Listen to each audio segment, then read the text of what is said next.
Retour sur réfléchir, décrypter, analyser. L'actualité vue par les experts.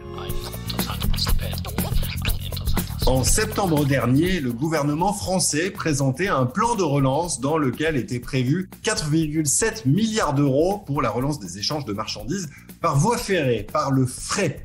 Mais est-ce vraiment suffisant pour relancer ce mode de transport à l'impact environnemental réduit par rapport à d'autres ? Eh bien, c'est ce que nous allons voir. Bonjour Patrice Geoffron. Bonjour. Vous êtes professeur d'économie à l'Université Paris-Dauphine et dans un article récemment publié dans le livre blanc de l'Université Paris-Dauphine, Covid-19, regard croisé sur la crise, un article intitulé « Sortir de la crise sanitaire par une relance verte, une bonne affaire économique », vous estimiez que l'investissement nécessaire était de 15 milliards d'euros pour doubler la part modale du fret ferroviaire d'ici 2030.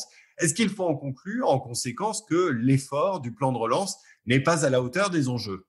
Tout d'abord, une précision, les 15 milliards tels qu'ils ont été estimés n'ont pas été par moi et mes collègues qui ont travaillé sur cette étude. C'est l'estimation qui est faite par les opérateurs et notamment par la SNCF. Donc ces milliards, grosso modo pour l'essentiel, sont des milliards qui vont devoir être investis dans l'infrastructure et qui permettront, donc qui sont nécessaires pour améliorer la partie fret ferroviaire, mais qui ont également comme bénéfice d'améliorer également le transport de passagers, juste pour se figurer des investissements qui pourraient entrer dans le cadre de ce grand financement.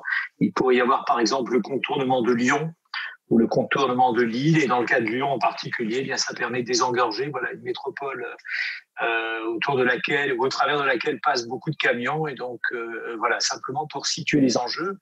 Et le fait qu'à l'heure actuelle on soit en amont de l'annonce de ces 15 milliards et que tout ça se discute, la vérité n'est pas nécessairement très étonnant, parce qu'on est encore finalement non pas au cœur de cette crise, mais enfin, même si le bout du tunnel n'est pas très loin, on n'est pas sorti de ce tunnel. Et puis, par ailleurs, la crise, de toute façon, suscite beaucoup de demandes de financement, et donc on peut tout à fait concevoir qu'il y a une réflexion en cours sur les besoins d'infrastructures, notamment d'infrastructures ferroviaires. Alors, dans votre article, vous évoquez un paradoxe français par rapport à nos voisins européens. Quel est ce paradoxe ? Alors, ce paradoxe est le suivant. À l'heure actuelle, la part modale du fret ferroviaire, c'est-à-dire le nombre de tonnes de marchandises et de kilomètres qui sont transportés par camion et par fret ferroviaire, la répartition est à peu près de 90-10. 90%, un peu moins de 90% pour le poids lourd et 10% pour le fret ferroviaire. Il y a quelque part 1 ou 2% de fluvial.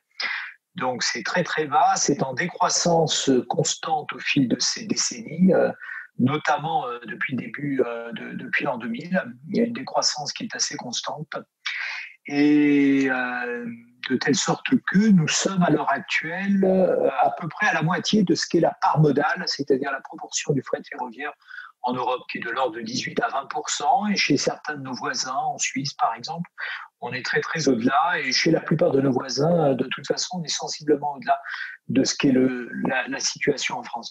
Et cette situation, elle est paradoxale pour la raison suivante. Il se trouve que l'électricité française étant parmi les plus décarbonées d'Europe et très sensiblement moins que pour la plupart de nos voisins, eh bien, on a un train qui, de fait, est décarboné.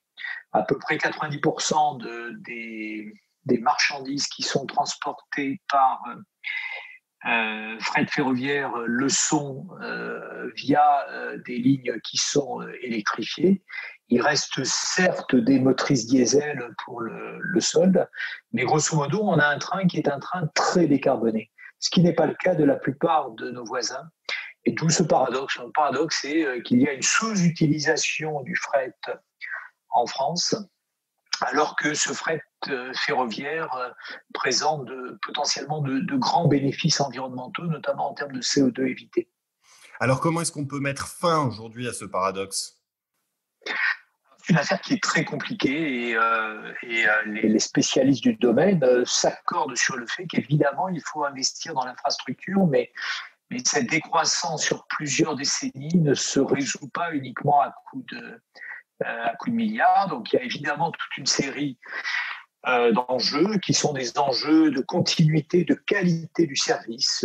À l'heure actuelle, finalement, on observe qu'une priorité a été plutôt donnée au transport de passagers, en particulier autour du modèle TGV, et ce qui conduit plutôt à, par exemple, dès lors que des travaux doivent être mis en œuvre, eh bien, à les faire sur des horaires qui sont susceptibles d'avoir plutôt un impact sur le fret que sur le transport de passagers, par exemple. Et évidemment, tout cela, au fil du temps, conduit finalement à effilocher en quelque sorte la relation de confiance entre les opérateurs du fret ferroviaire et puis les clients potentiels qui ont besoin de continuité, qui ont besoin d'une qualité de service finalement aussi élevée que pour le transport routier. Et voilà, ce qu'on observe, c'est que ce déclin s'explique notamment de cette manière. Donc il est important d'insister sur le fait que les milliards à investir dans l'infrastructure sont d'une condition nécessaire, mais qui en tant que telle, du jour au lendemain, ne permettra pas par magie de mettre une fin à ce paradoxe.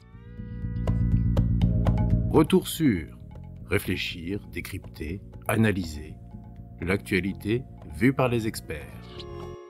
Vous expliquez également que plus largement, l'essentiel de l'impact économique d'une relance reste caché au-delà des effets directement observables sur l'emploi et la valeur ajoutée. En ce qui concerne le fret ferroviaire, quel est cet impact caché ? En fait, c'est l'intérêt essentiel, me semble-t-il, du travail qu'on a réalisé dans le cadre de cette étude, qui est de le montrer à un moment de notre histoire qui est tout de même assez particulier, hein, d'une crise sanitaire qui est peut-être liée également à des problèmes environnementaux, de montrer qu'en sortie de crise, il faut finalement en quelque sorte faire d'une pierre trois coups pour chaque euro investi et notamment pour chaque euro public investi. Évidemment de se préoccuper de valeur ajoutée et d'emploi, mais de se préoccuper également des effets sanitaires et des effets environnementaux des décisions qui sont prises. Et la démonstration qu'on fait dans ce travail, basée sur des données européennes, sur la base d'un modèle qu'on a affiné, est que si on parvient à doubler la part modale du fret ferroviaire, grosso modo de passer d'à peu près 10% aujourd'hui à 20% en 2030, en adaptant et avec les investissements qui ont été évoqués, en adaptant l'infrastructure, eh bien, on peut éviter dans la décennie nouvelle et dans les années 2030, on peut éviter des externalités négatives, c'est-à-dire à la fois des émissions de CO2, mais également des pollutions de l'air, également des congestions, également des accidents, qui ont une valeur au moins égale à ces 15 milliards. Et dans certains scénarios, on a essayé de modéliser toute une série de scénarios qui permet de tenir compte de différents paramètres, de la dynamique de la demande globalement. Est-ce qu'on va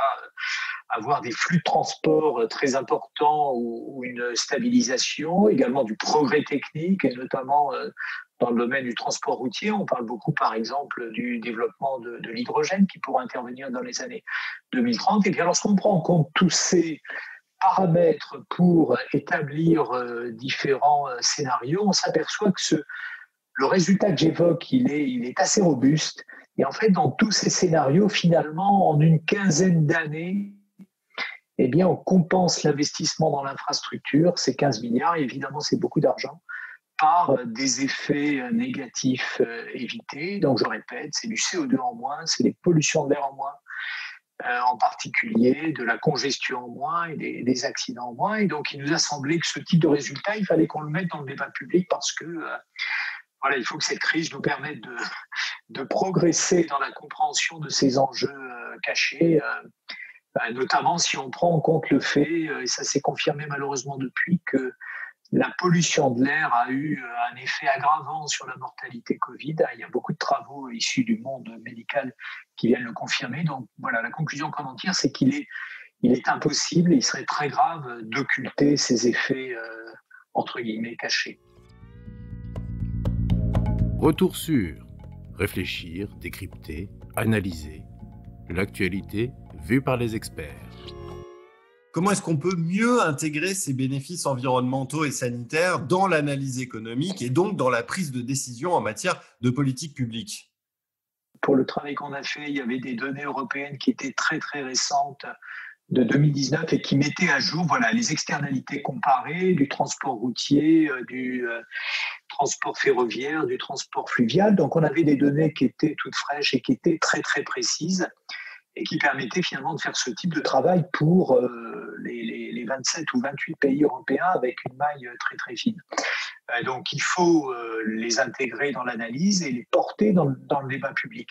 Lorsqu'on fait une relance, et on l'a observé en 2007, 2008, 2009, on a tendance à privilégier les effets de court terme, c'est-à-dire des effets qui vont avoir un impact sur la valeur ajoutée, sur l'emploi, sur le PIB.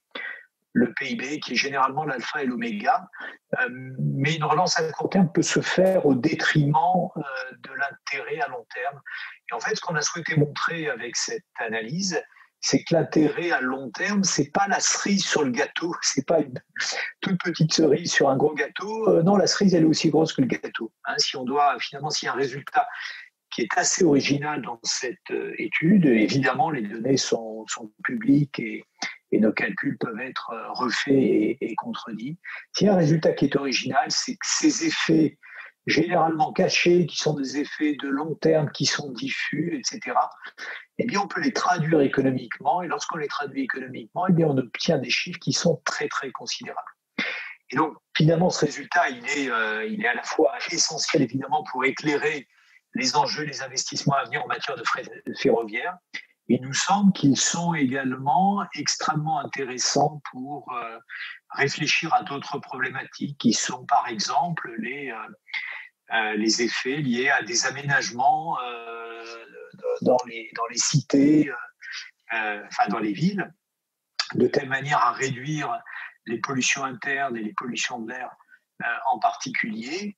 Et lorsqu'on prend en compte dans l'analyse économique ce type de facteurs, eh bien, on se retrouve avec des ordres de grandeur qui sont très considérables et qui sont d'ailleurs confirmés par des données et des analyses plus macroéconomiques.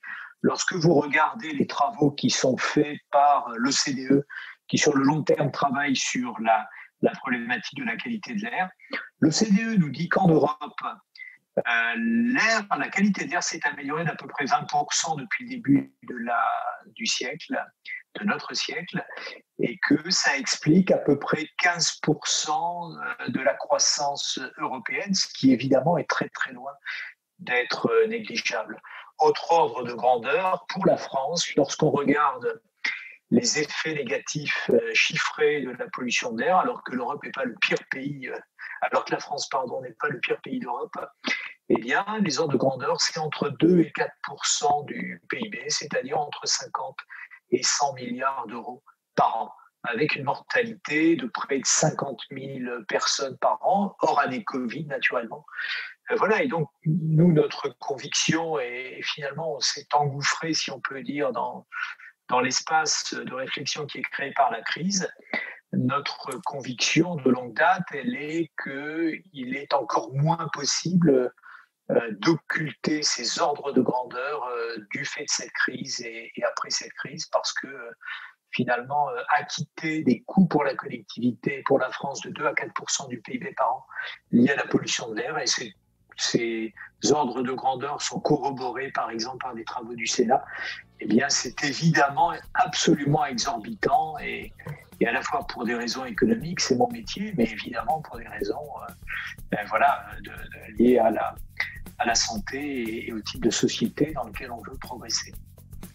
Eh bien, merci beaucoup, Patrice Geoffron, pour cet éclairage. Et pour ceux qui veulent en savoir plus sur votre analyse, je renvoie au livre blanc récemment publié par l'Université Paris-Dauphine, Covid-19, regard croisé sur la crise. Merci encore. Merci. Retrouvez tous nos podcasts sur theconversation.fr. N'hésitez pas à les commenter et à les partager. Merci de votre écoute.